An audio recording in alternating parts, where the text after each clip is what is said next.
On September 11, 2001, 2,972 people from more than 80 countries were killed, leaving thousands of loved ones behind. While grieving continued for many, some began to move beyond their personal pain. I want to meet with the NSA, CIA, and the FBI together in one room. Out of the many who were researching on their own, 4 widowed mothers found each other.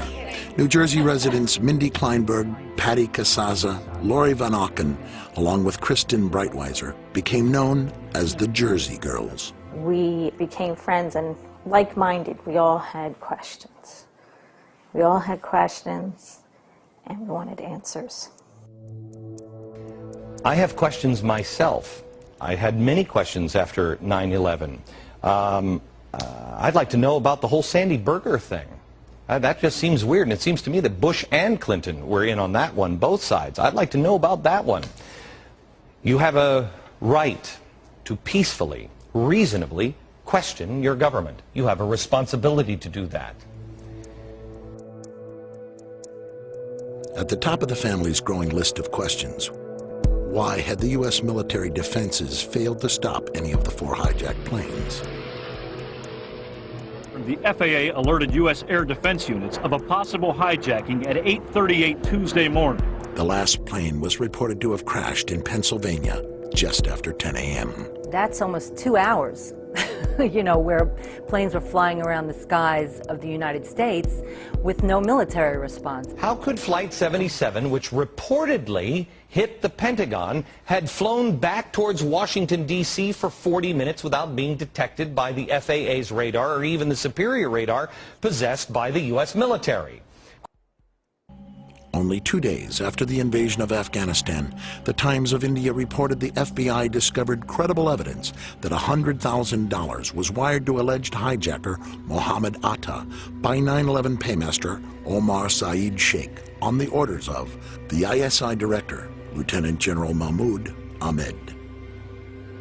In the days following 9/11, you met with the head of Pakistani ISI, General Muhammad Ahmed. It has since come to light that he ordered Saeed Sheikh to wire $100,000 to Muhammad Atta. Why was he allowed to go back to Pakistan, and why wasn't he questioned, and why were you meeting with him?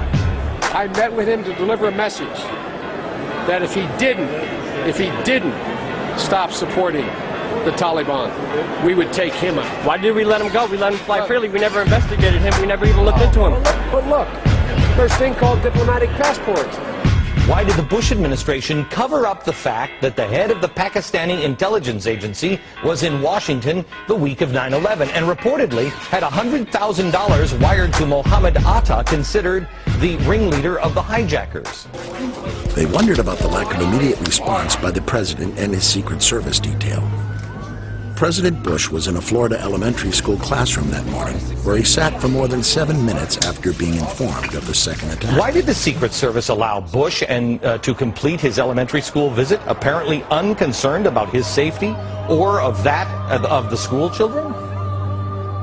In April 2001, this informant told the FBI that on a separate issue, he had obtained information about Al-Qaeda bin Laden issuing an attack in the United States that would involve 5 major cities, and it will involve airplanes, and that the attack was going to take place within the next few months.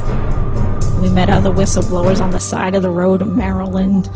They had information, and basically the government knew, you know, other than the exact moment, they knew the date and the method at which the attacks were supposed to come. Let me again ask you this question.